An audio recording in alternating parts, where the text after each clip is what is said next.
Ang pagiging matatag sa paglilingkod sa Diyos at pagiging masaya sa anumang ginagawa ay mahalaga sa ating pananampalataya at buhay espiritual.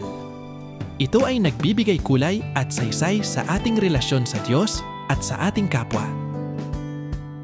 Narito ang ilang mga gabay kung paano maging matatag at positibo sa ating paglilingkod sa Diyos. Una, panalangin at pananampalataya. Prayer and faith. Mahalaga ang regular na panalangin at pananampalataya upang matibay ang ating relasyon sa Diyos.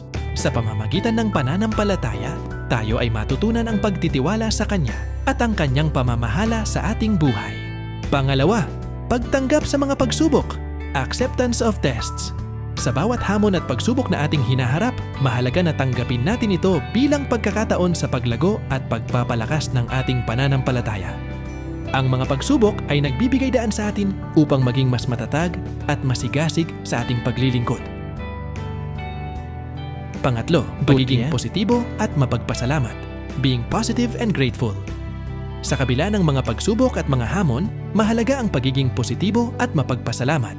Pag-aralan nating tingnan ang magagandang bagay na nangyayari sa ating paligid at magpasalamat sa lahat ng biyaya at pagpapalang natatanggap natin.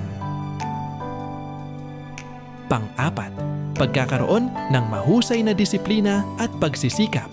Having great discipline and hard work.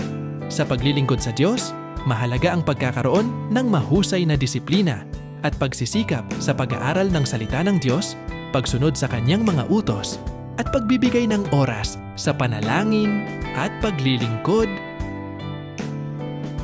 Sa madaling salita, ang pagiging matatag sa paglilingkod sa Diyos at pagiging masaya sa ating mga ginagawa ay bunga ng ating pananampalataya, pagtitiwala at positibong pag-iisip.